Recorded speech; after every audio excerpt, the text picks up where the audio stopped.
And so in today's short khatira, I wanted to go over once again the emphasis and the importance of salah, because it is always refreshing. No matter if we've heard these before, the fact of the matter is that even the best amongst us sometimes we become a little bit malal. Malal means monotonous, or become tired of the same routine. And to refresh ourselves of the importance of salah, 3 simple incidents in the Quran, each one of which is magnificent in and of itself, but what happens during those incidents shows us the importance of salah. The first of these, we also recited this yesterday or the day before yesterday, where Allah Azza wa Jal chooses Musa and He shows Musa the burning bush. And you all know, Musa thought it was an actual bush. He's going to go and get some fire for his wife, for his family. And he walks up the mountain, Tur Sinai, and lo and behold, what does he hear? He hears Allah Azza wa Jal speaking to him directly. Inni ana rabbuk, I am your Lord. Akhtartuk, I have chosen you. Fastami' lima yuha, listen to what I'm about to tell you. Listen, the first time Musa met Allah, the first time Musa spoke with Allah, Allah spoke with him directly, as we believe, is Kalimullah. What is the first message? إنني أنا الله لا إله إلا أنا فاعبدني وأقم الصلاة لذكري.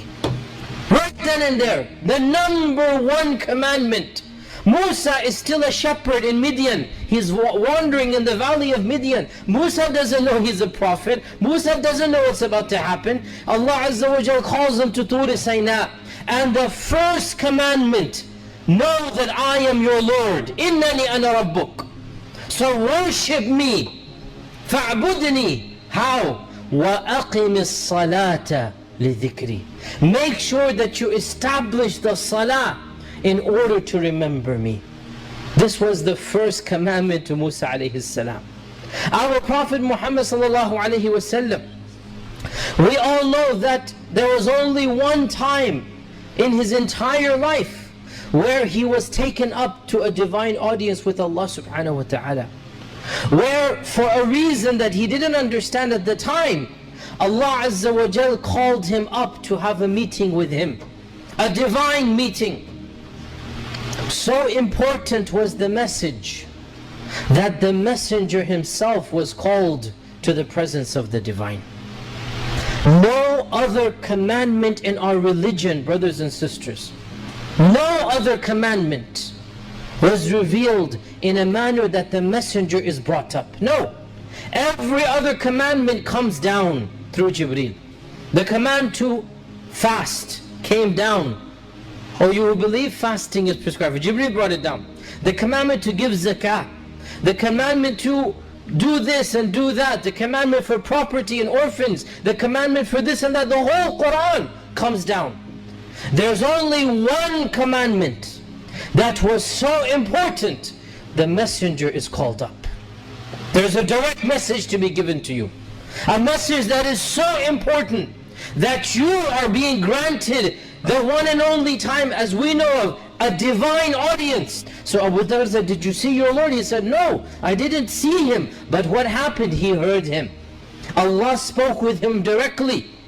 The Athar tell us that Jibreel went up with him until finally Jibreel stopped and paused. And Jibreel basically said, I don't have permission to go any higher. You go beyond. And so the Prophet ﷺ rose to a level where even Jibreel could not rise to. He rose to a level above any other created living organism. He rose to a level that, as far as we know, no other being has ever gone to. But why?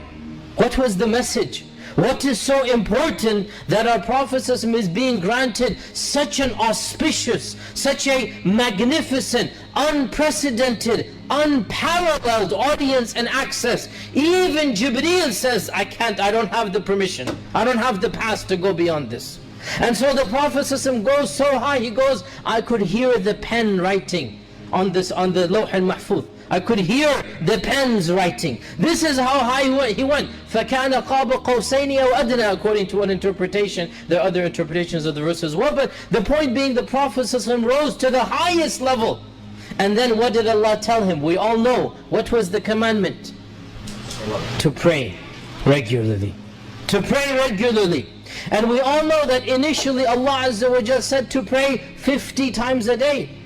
And Allah willed that the Prophet ﷺ go back down and meet Musa alayhi salam. And Musa stopped him and say, what did Allah tell you to do? And he said to pray 50 times a day. And Musa said, I have more experience than you.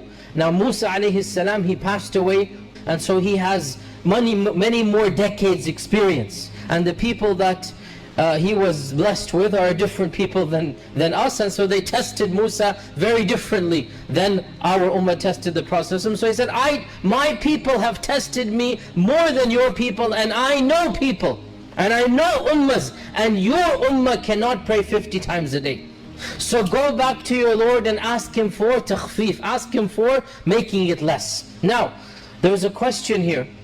Surely Allah knew that the salah would be eventually 5. Of course, Allah knew that from 50 to 45 to 40 to 35, Allah would reduce it to 5.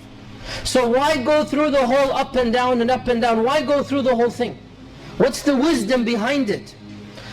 There's two wisdoms. The first of them, we learn directly from the Hadith Qudsi, that Allah Azza wa Jal Himself says, that when the Prophet came back down and Musa said go back up, he went back up, go back down, literally at least 10 times going back and forth, until finally the Prophet, when it reached 5, he said, Ya Musa, ana astahyitu min Rabbi, I have haya from my Lord. How many times can I go back and forth, back and forth? I have haya, I cannot go back now. How many times can I go back?